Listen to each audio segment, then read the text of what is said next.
Jason Spangler, the SanteeSwapper, back with another unboxing. If you've been watching any of my videos, you would know that I've just moved into a new building, and this is not how it's supposed to be set up. We are still kind of in the middle of setting up what will eventually be a streaming room where I could have sort of a permanent stage for these unboxing videos and also for other things that I'm doing with camera and content creation. But we're just not there yet, and so I have a fun collection that I want to open that I think you might get a kick out of. So this little collection right here, it came to me from Iowa. And here is the craziest thing, and this never, ever happens. I got an email from a guy, and he said, got this scouting collection. I've been living in Iowa for a long time and don't have any children who are in scouting, none of that kind of stuff. And I'm interested in selling it. And he said, he told me where he grew up. He grew up in the little town of Clio, South Carolina. Now, you can Google it. Clio, South Carolina. I'm not sure there is even a red light in Clio, South Carolina. It is in Marlborough County. And I was so blown away when I got this email because of a couple things. Number one, for 5 years, I worked and taught school in Marlborough County. Would have been from about 2005, roughly 2005 to 2010. I worked in Marlborough County. And I never worked at the little school in Clio. There is a school there, but I worked in Bennettsville, which is the county seat, and also in Blenheim, which is a unbelievably like not there's not even a town. It's just it's not even a town. I worked in this little school in Blenheim, South Carolina, and so I knew exactly where he was from. I was like, and the thing was that blew me away was he had not researched me or realized that I had all this connection to where he grew up. He just found me on the internet, whether it be through a YouTube video or on my website, and said, "Okay, this guy likes scouting memorabilia. Let me give him a ring." And so I was when I got on the phone with him, I was like fanboying the crap out of him because I was like, "Oh my gosh." I because the other thing that you'll see as I open this package is he grew up in the same Boy Scout council that I did. He grew up going to the same scout camp that I did. He grew up in the same order, the Arrow Lodge, that I did. We were just about maybe not even 5 years apart. Like we never would have been, I don't think, at the same place at the same time based on what's in here. But he was about maybe 5 years ahead of me in scouts. And so, my first summer at Camp Coker going there would have been 1984. And his first summer would have probably been more like 78, 79. So again, we probably slept in the same campsites, but just, our times didn't cross in scouting. So I told him on the phone, I said, I get a lot of collections from bigger population centers like Chicago or somewhere in the Northeast or somewhere in Massachusetts, places where there were a lot of kids growing up in the day and a lot of people were in scouting. And I said, I never get a collection from, I can't even call it my backyard. It's like my freaking front yard, like the PD area council, Camp Poker, Santee Lodge. Like I never get collections from there. Or it would be people who know me, like I've been connected to that area for my whole life, like 40 years or whatever. So people would know me and be like, oh, Spangler, blah, blah, blah, but anyways, that's not what happened. So let me show you this collection, which I'm just in love with. So this is his uniform, and you'll see here that he was an Eagle Scout. And so he had this one in a display case. In fact, on the back, you can actually see that mom or whoever put this together put some little stitches there to kind of hold all this tight. But he was in Troop 629 in the PD Area Council that was in Clio and did a good job earning all these merit badges, many of them at Camp Coker. And of course, he was an Eagle Scout, and that typifies that time period. And so it's not a big collection. There's really just a little bag here of stuff, but it's all up in my backyard, and that's what I just loved about it. So I'll just go through these patches all one by one. How about that? So this is a patch not so much from my backyard, World's Fair in Tennessee. I'm sure that he went there as a kid or as a scout. We already saw this one here on his uniform. This is the early 1970s first version of our council strip. And fun fact, You have on here a couple of animal critters, but actually those critters represent Revolutionary War heroes that you might have read about in your history book, at least if you grew up in South Carolina. So we have here Francis Marion, the Swamp Fox, who bedeviled the British fighting literally from the swamps, right, of the PD. And then over here, Thomas Sumter, the fighting Gamecock. My hometown is named after him.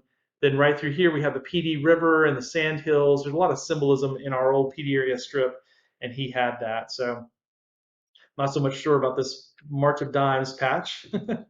All right, let me sort these out just a smidge here to make it a little more interesting. This is fun too. So now I said we never crossed paths, and we probably didn't, but he would have crossed paths likely with my brother because my brother was older than me, and I feel like my brother would have gone to these two events. 1978 Carowinds, so Carowinds, the amusement park, yeah, that one. They used to have every fall, I think it was in September, they had a Boy Scout encampment where local scouts from all over the area would come, and it would basically be a camporee. Before they built out the footprint of the park that they have now, they used to have a camping area, they had more parking area, and the scouts would just kind of take over this one part. And so they had these patches. Later, these patches will feature new rides. As they build new rides at Carowinds, the feature patch has in the middle of the patch, it'll have a ride. So I think they did these for about maybe 10 or 15 years. I was actually just talking to somebody about that recently. Oh, I'm going to keep this.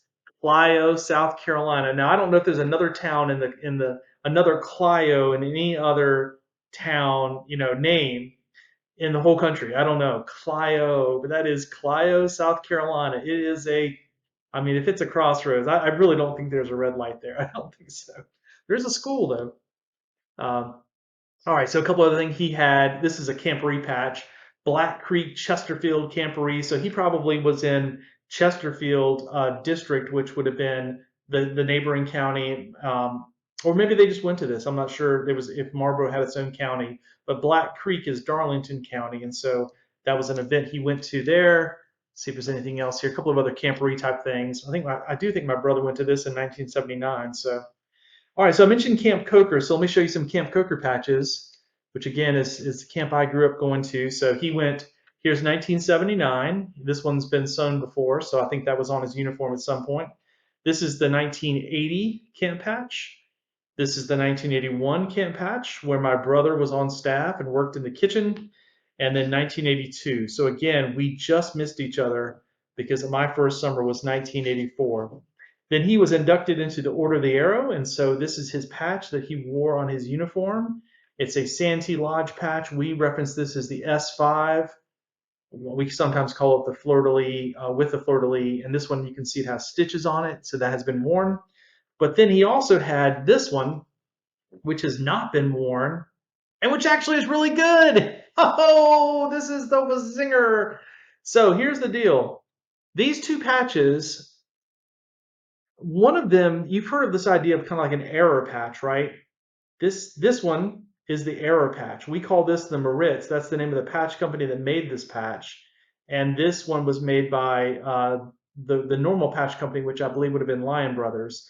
And so this one here is kind of a little bit smaller. The details are a little weird. It's just kind of like an ugly version of this. But this was kind of a one-time deal where they ordered one loom run of these, and they are basically like an error patch. They had them in the Lodge box.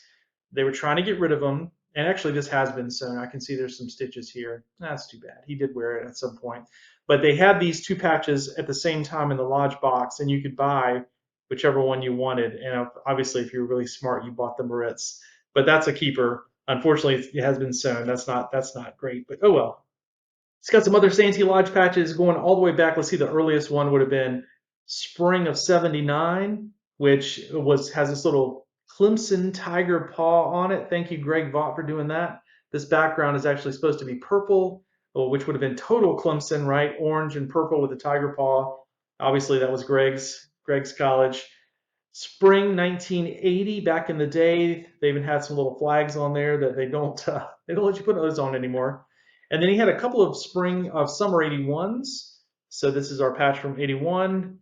And then looks like maybe summer of 82 would have been his last event. Oh, and he also had this one right here, which is kind of an error patch. It actually was 81 spring, even though it says 80. So fun fact, our little guy here, this is our little Carolina parakeet. That's the totem of our lodge, which also becomes the symbol that I use in my logo on my business because I'm the SanteeSwapper because I was in Santee Lodge at Camp Coker. See how this all comes full circle now? So again, guys, this never, ever, ever happens. Oh, gosh, I wish I did. I wish once a year I could get a collection like this from my home camp, from my home council.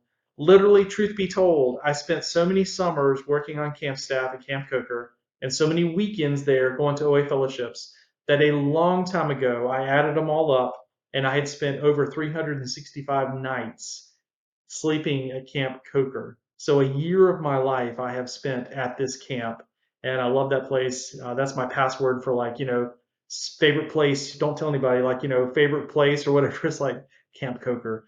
So that's where all your childhood memories live. So, anywho, this was a fun one. I know it's not as fun for you, but you can kind of imagine the excitement of getting something like, from your hometown, so to speak, and just sort of like, the world just kind of brought it to you all the way from Iowa. That's where that package came. He'd been living in Iowa for a long, long time. So thanks very much, Jason Spangler, the Santee Swapper. If you have a scouting collection like this, it doesn't have to be one from South Carolina, from my backyard. I would love to talk to you. You can go to my website, scoutpatchcollectors.com. There I have my contact information. Feel free to call and text, email me, however you want to reach out, and I would love to hear your scouting story. Thanks very much for watching.